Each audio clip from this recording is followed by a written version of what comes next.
Hey, welcome back, Max Legend. It's the Kman here, and you're probably wondering what I'm doing.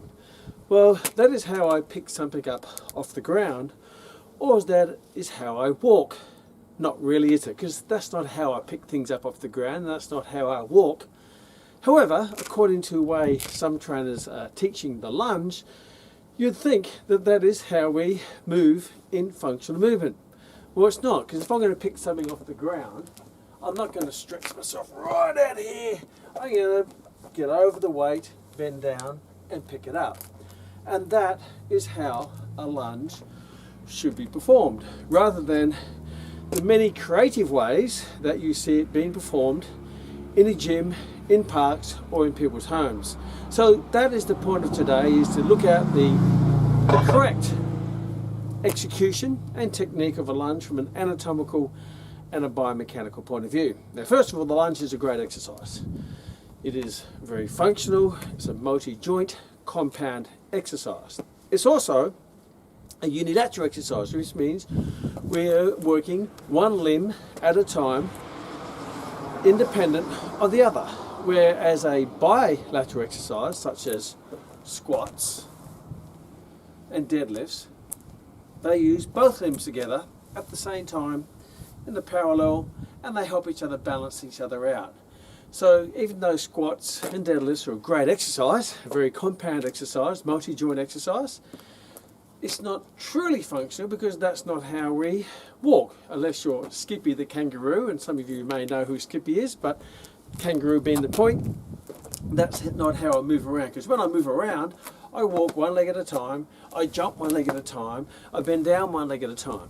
So that's why a lunge is more of a functional exercise, which means it represents daily life activities, closer from a biomechanical and an anatomical point of view, which means there's going to be a greater carryover of benefit applied to increasing someone's performance in their life, in their sport, or maybe even their occupation. So yes, lunge is a great exercise. So let's have a look at, if we're going to do this great exercise, let's have a look at what it really is and how we perform it. Now, essentially, if I cut through all the fog and the hearsay, a lunge basically is a one-legged squat. So if I'm doing a squat, for example, I have my feet parallel, my weight is equally distributed throughout my feet, I keep my center line right through the middle of the body, and I go down and I come up and I do my squatting movement from the side on, my profile, down and up, and that's the nice squat. Great exercise. Great exercise if you want to really focus on generation of high levels of force, where you're in a strong position to lift a nice heavy weight that increases the force through the muscle, that increases the muscle activation, and you get more muscular activation throughout the entire body. So it's a good high force exercise. If you want to transfer that high force into a bit more function, the force is going to be less, because when I do a lunge, because it requires more stability, I can't lift as much weight, therefore the force through the body is going to be less, therefore the muscle activation is going to be less, but it's still a significant level of force to give you great benefits in strength, as well as a carryover effect into more functional from a unilateral point of view. So if we're looking at a lunge, it's basically a single leg squat, because what I'm doing is, there's my squat. Now if I want to do a one-legged squat, I take one leg, bring it back, take it out of play, keep my weight on the front leg, and now I do a single leg squat, which we call the lunge, and this leg becomes the balancing leg. It's like the training wheel in a bike. That's the training wheel, this is the main working wheel. Most of my weight should be on the front leg, because that is the target leg, where this is just a balancing leg, it's just a supportive leg, so you don't want all the weight there. So when I'm doing this from side on, if I'm doing my normal squat, down and up, I'll do a lunge, I bring that foot back, I keep my weight on the front, and I go down and up. Now it becomes a single leg squat or a lunge. Now, there are many common mistakes that trainers and people do when they do the lunge. When they take the leg back, they took it too far back. Someone's told them they have to have a really wide length lunging position. As my little movement before, we say that wide leg really long in length, is not really functional, because I'm going to pick something up off the ground. I don't step down and pick it up like so. The weight's normally close to my working leg, and I come down and up. So that's not how I walk around, and that's not how I pick things up or jump. So you want the movement to be more representative of function. The other challenge is when you take the leg right back, A, it becomes less functional, but B, when I take my leg back, my body weight comes back. So rather than my weight being on the front leg, it's now in the middle. Therefore, now when I go down and up, I activate more the back leg, more so than if I'm up here. So if I come back, my center of gravity, my center midline comes back, or center of gravity comes back, so now it becomes a two-legged exercise in a split position, where the whole point of the lunge is to work the front leg, not the back leg, because that is a very awkward biomechanical position to work the back leg, to hyperextend the hip and to load it in that awkward position. Now, there's a couple of challenges there. Number one, it's not very functional. Two, the line of load is not opposite to the line of muscular activation. It's in the middle. I now start to activate the muscles in the back leg.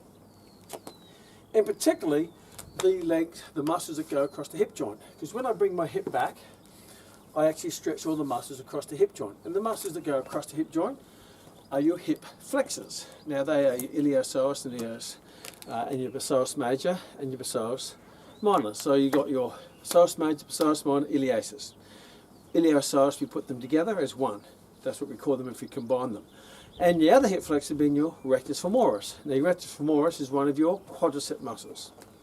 It's the biarticulate muscle of the four that originates in the iliac spine, goes across the knee joint via the patella, forms into the patella tendon and inserts onto the tibia tuberosity on your tibia, which is your anterior proximal tibia.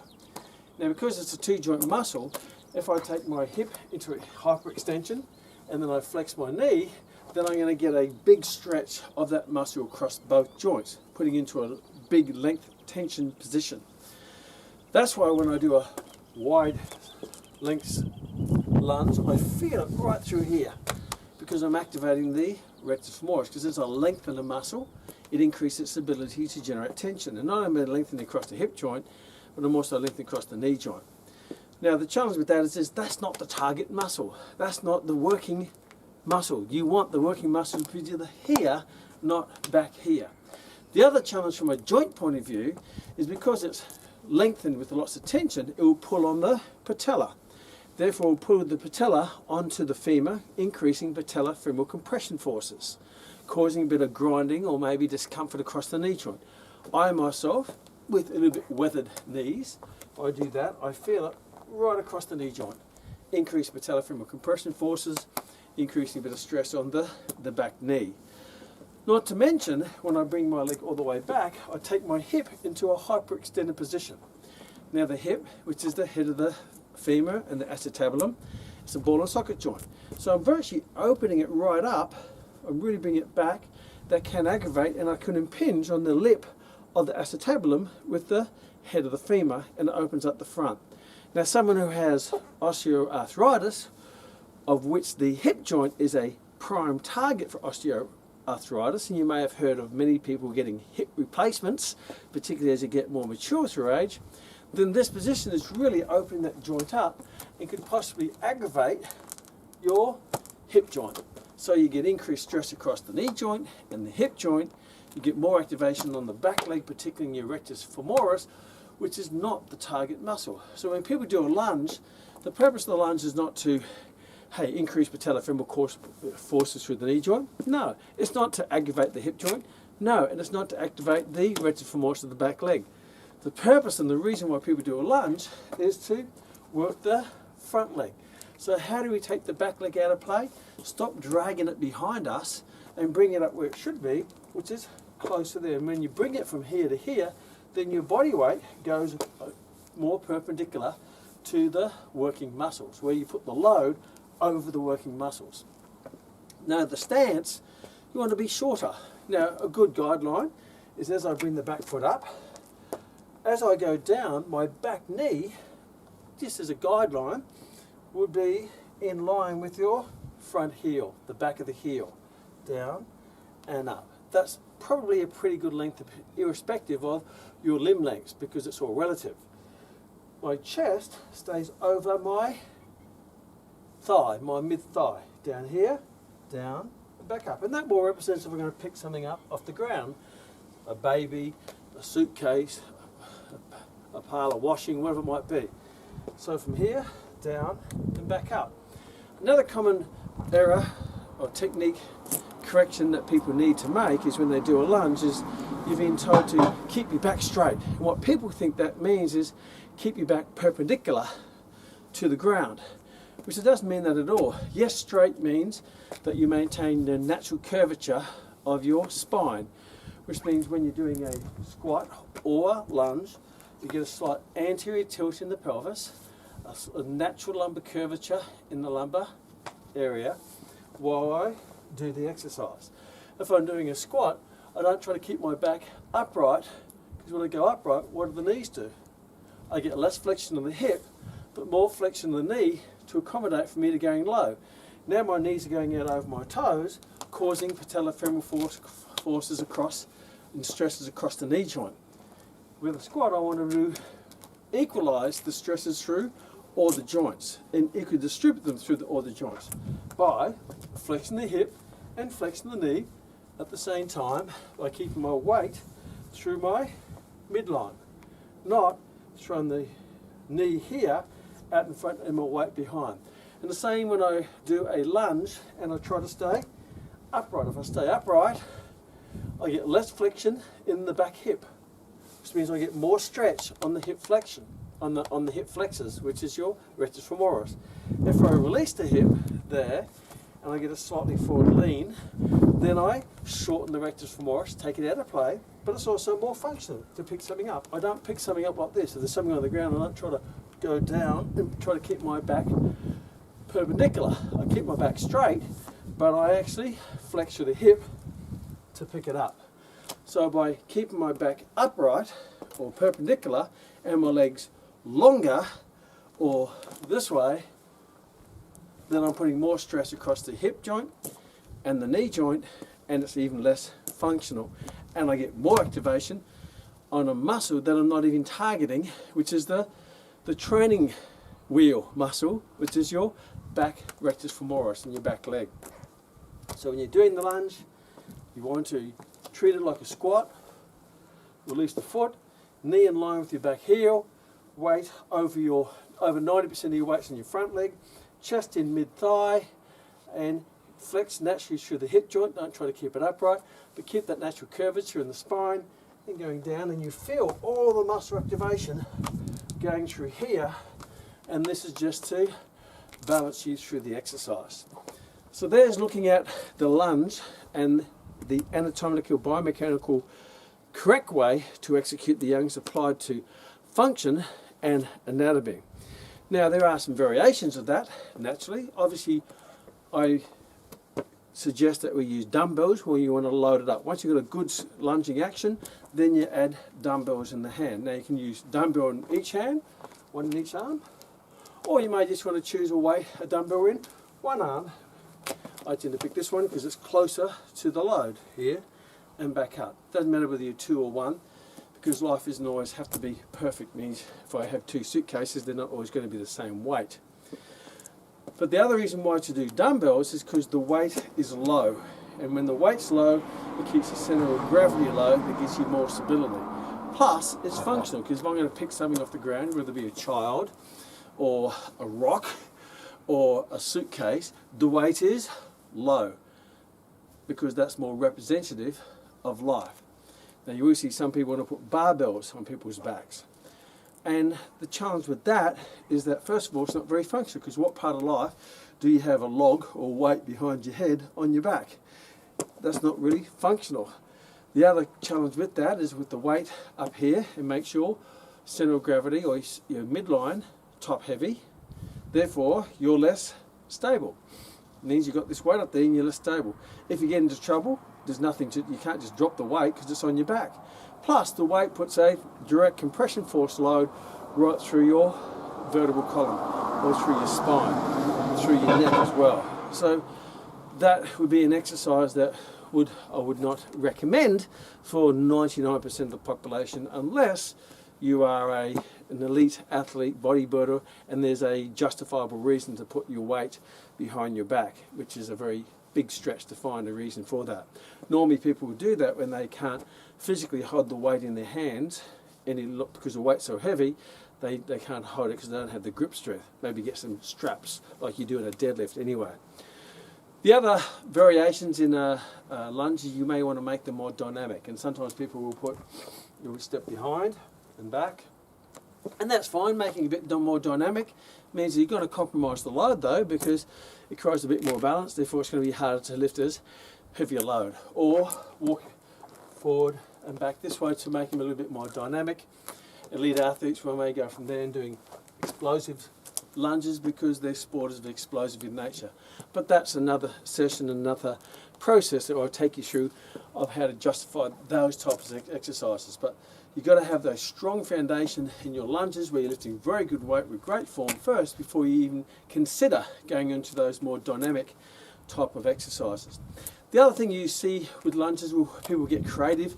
They'll look around and go, oh, look at that, there's a fit ball over there, or there's a chair or a bench, so why not I put my foot up on the bench and do the lunge?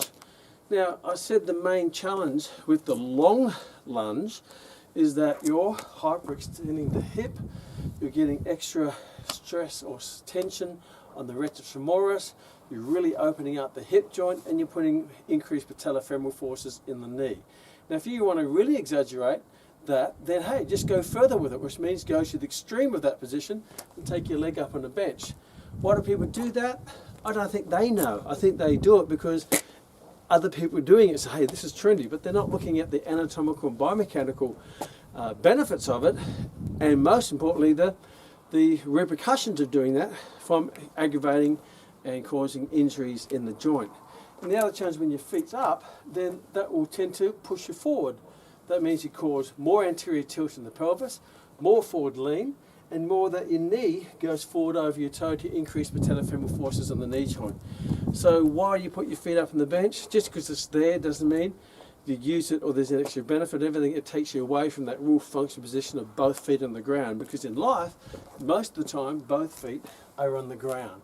So why would I want to train with my foot up in the air? It's not like, oh, I need to pick something up, I need to get a fit ball. For me to get down, I need to put my foot on the ball and go down and pick it up. That doesn't make any sense at all. So when you're doing it, stick to those basics. Go down and up, not forward and back. Be an elevator, down and up, not an escalator, forward and back. And if you do that, then you're going to best activate those muscles in the most functional, safest and strongest way that's going to give you the greatest benefit that you can have. And don't get led down the path of looking at all these techniques that people, let's do a lunge and we've got to step behind with an angle, step behind with an angle, and you're causing now rotational forces through the knee joint, which is basically a hinge joint. So why would you do that? What justification would you start to do all these rotational movements on a joint that doesn't rotate, that actually flexes and extends like a hinge joint anyway?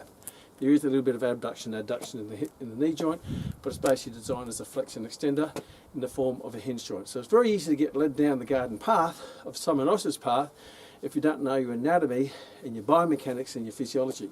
So if you know all of that, then you're going to make sure that you stick to the basics, because if you stick to the basics to get the best results, you won't have to go back to basics.